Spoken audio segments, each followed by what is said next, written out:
Bonjour, je m'appelle Valérie Savoir et je vais te raconter une histoire que j'ai écrite.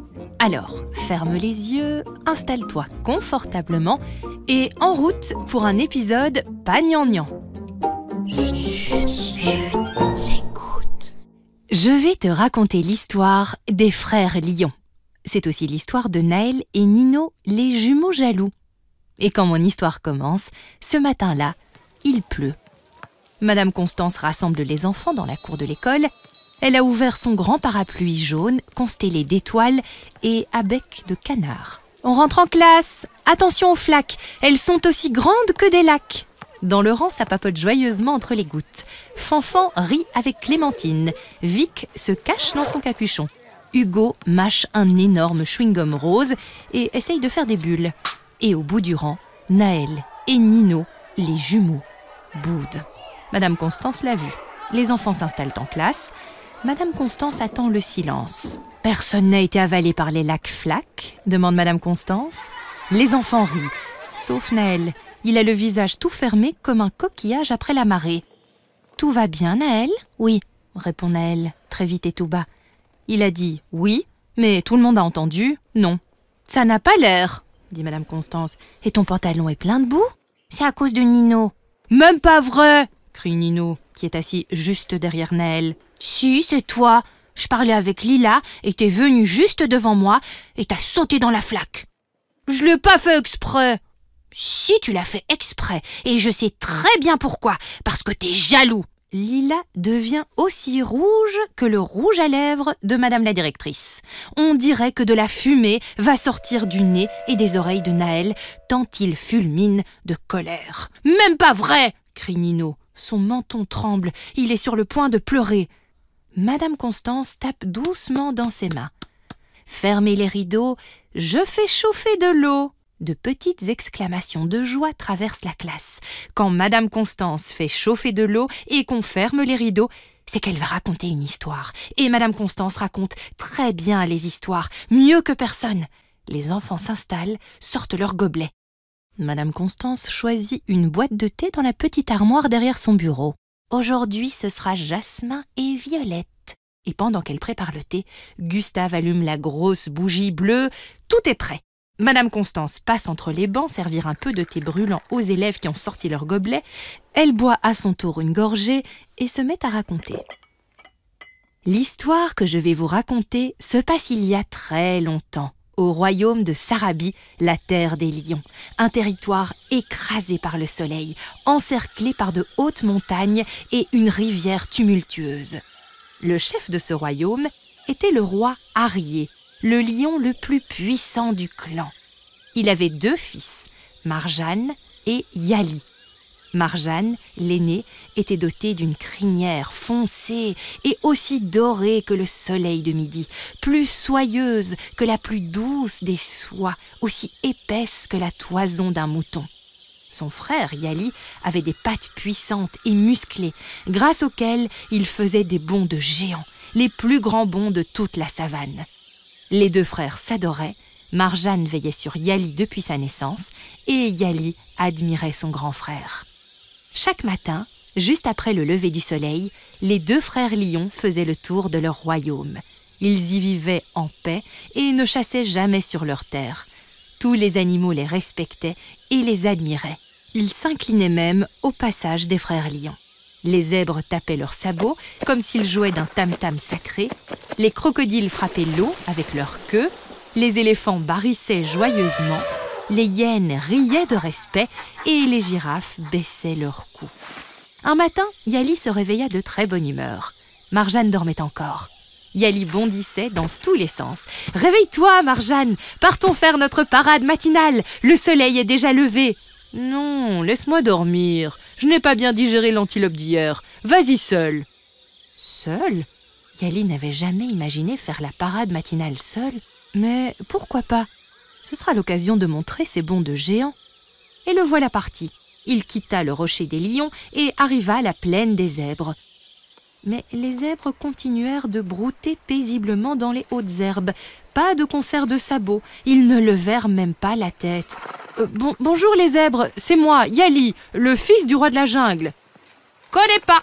répondit un zèbre. « Jamais entendu parler !» répondit un autre. Mais si, enfin, je viens chaque matin avec mon frère Marjane. Ah, t'es le frère de Marjane, le lion à la crinière d'or? Oui, c'est moi. Qu'il est beau, Marjane, cette crinière majestueuse, ce porc altier. Tu lui remettras notre salutation respectueuse. Yali en resta bouche bée, les babines pendantes. Bon, se dit-il, les zèbres ne sont pas de bon crin ce matin, qu'importe. Et il poursuivit son chemin. Arrivé à la rivière des crocodiles, à nouveau, personne ne remarqua sa présence. Pas de battement de queue dans l'eau. « Bonjour les crocodiles, c'est moi, Yali, le fils du roi de la jungle. » Non, le fils du roi de la jungle, c'est Marjane, le plus majestueux des lions à crinière d'or. T'es un imposteur, va-t'en. Yali ne comprenait pas. Il poursuivit son chemin, les babines de plus en plus pendantes. À la clairière des éléphants, point de barrissement. « Bonjour les éléphants, c'est moi, Yali, le fils du roi de la jungle. » Un éléphant, le plus âgé, ouvrit un œil, le referma, puis déclara « On n'a pas le temps. Nous, on ne veut voir que Marjane à la crinière d'or. » Yali n'en croyait pas ses oreilles. Que se passait-il ce matin? Il approcha du point d'eau des hyènes. Elles buvaient tranquillement. Et une nouvelle fois, personne ne sembla remarquer sa présence. Aucun rire strident pour le saluer.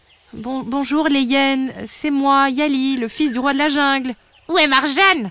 C'est Marjane qu'on veut voir. Marjane et sa magnifique crinière. Qui es-tu, toi ?» Yali ne répondit pas. Il était vexé, déçu, presque humilié. Les girafes le reconnaîtraient-elles? Elles mâchonnaient des feuilles dans un petit bois d'acacia. « Bonjour les girafes, c'est moi, Yali, le fils du roi de la jungle. » L'une d'elles finit par baisser ses yeux ourlés de longs cils noirs. « Marjane est malade? Pourquoi n'est-il pas là? Il n'a pas perdu sa crinière, j'espère. » Cette fois, c'en était trop. Yali retourna avec de grands bonds jusqu'au rocher des lions en rugissant. Personne ne l'avait reconnu. Les animaux ne s'intéressaient en réalité qu'à son frère et à sa crinière d'or. Pas de concert de sabots pour lui, pas de queue battant l'eau, pas de barrissement, pas de rire, pas de révérence. Yali partit se coucher à l'ombre d'un grand baobab pour essayer d'y voir plus clair. C'est alors que Saba, le serpent, s'approcha de lui. « Bonjour, Yali, tu as l'air soucieux. »« Laisse-moi tranquille, Saba, j'ai besoin d'être seul pour réfléchir. »« Réfléchir? Mais à quoi?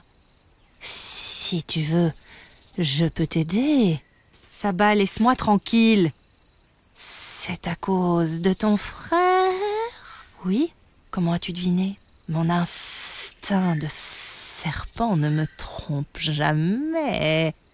J'ai fait la parade matinale seule aujourd'hui et aucun animal ne m'a reconnu. »« Personne? Non, personne. C'est Marjane qu'il voulait voir. Marjane et sa belle crinière. »« Oui, exactement. »« C'est injuste. Tu as aussi le droit d'être respecté et reconnu. Marjane te vole la vedette, toi qui fais de si beaux bonds de géant. »« Oui, c'est vrai. Peut-être devrais-tu donner une bonne leçon à ton frère. »« Une bonne leçon? Oui, une bonne leçon. J'adore donner des bonnes leçons. Cette nuit, quand Marjane dormira, tu prendras la pierre la plus pointue et la plus aiguisée que tu trouveras et tu couperas sa crinière. »« Couper sa crinière? Oui, comme ça, Marjane arrêtera de te voler la vedette et les animaux verront enfin comme toi aussi tu es majestueux et beau. » Saba s'en alla, laissant Yali seul et pensif. Et si Saba avait raison? Et si couper la crinière de Marjane lui permettrait enfin, lui aussi, d'être reconnu comme le fils du roi? La nuit tomba. Yali attendit que son frère dorme à poing fermé. Au clair de lune, il chercha la pierre la plus pointue et la plus aiguisée, et il coupa la crinière de son frère. Il la cacha ensuite sous un gros caillou. Le lendemain matin, Marjane se réveilla le premier. « Bonjour Yali, réveille-toi, je me sens mieux. Partons pour notre parade matinale. » Yali ouvrit les yeux. Son frère ne s'était pas rendu compte qu'il n'avait plus de crinière. Il avait l'air plus petit et moins majestueux. Yali allait enfin être à son tour remarqué par les autres animaux. Marjane et Yali arrivèrent à la plaine des zèbres. Mais les zèbres partirent en courant. « Mais quelle mouche les a piqués ?» s'étonna Marjane. Yali était déçu. Il n'avait pas pu leur montrer comme ils bondissaient haut. Ils arrivèrent à la rivière des crocodiles. Les crocodiles ne les reconnurent pas, et l'un d'eux sortit même de l'eau comme pour venir les attaquer. « Que leur arrive-t-il ce matin? C'est bizarre !» Yali, lui, était de plus en plus déçu. Son plan ne marchait pas. Les animaux ne regardaient plus son frère, mais ils ne le voyaient pas non plus. Les éléphants barrirent de peur, les hyènes ricanèrent, et les girafes arrêtèrent de boire dans l'étang pour les regarder, les yeux ronds. « Marjane, c'est toi? Mais où est ta crinière ?»« Ma crinière, girafe? Mais que veux-tu dire ?» Marjane s'approcha alors de l'eau, et quand il vit son reflet, il poussa un long rugissement terrorisé. « Ma crinière a disparu !» Marjane, d'habitude si fier, si majestueux, ressemblait soudain à un petit chat sans défense. Il courut se cacher au rocher des lions. Il sanglotait comme un lionceau à peine né. « Marjane, ce n'est pas si grave, dit Yali. Tu ne comprends pas. Ma crinière, c'est tout ce que j'ai. Je ne sais pas bondir comme toi. Je ne sais pas rugir comme papa. Je ne sais pas chasser aussi bien que maman. Je ne sais rien faire. Ma crinière, c'est tout ce que j'ai. » Yali réalisa soudain ce qu'il avait fait. La jalousie l'avait aveuglé. Il avait coupé la crinière de son frère. Et en plus, cela n'avait rien changé. Les animaux ne l'avaient pas davantage remarqué et son frère était maintenant désemparé et malheureux. « Marjane, pardonne-moi, tout est de ma faute. » Marjane cessa de pleurer et regarda attentivement son frère. « De ta faute, Yali? Comment ça? C'est moi qui ai coupé ta crinière. »« Quoi?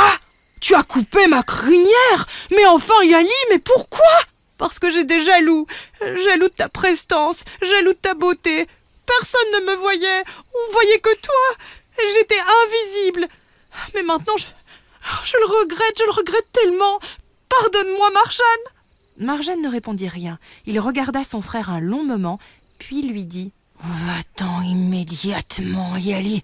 Je ne veux plus jamais te voir. » Yali baissa la tête et s'en alla, honteux et malheureux. Il se réfugia dans la montagne et il réalisa combien sa jalousie avait causé le malheur de son frère et le sien. 3 jours et 3 nuits passèrent.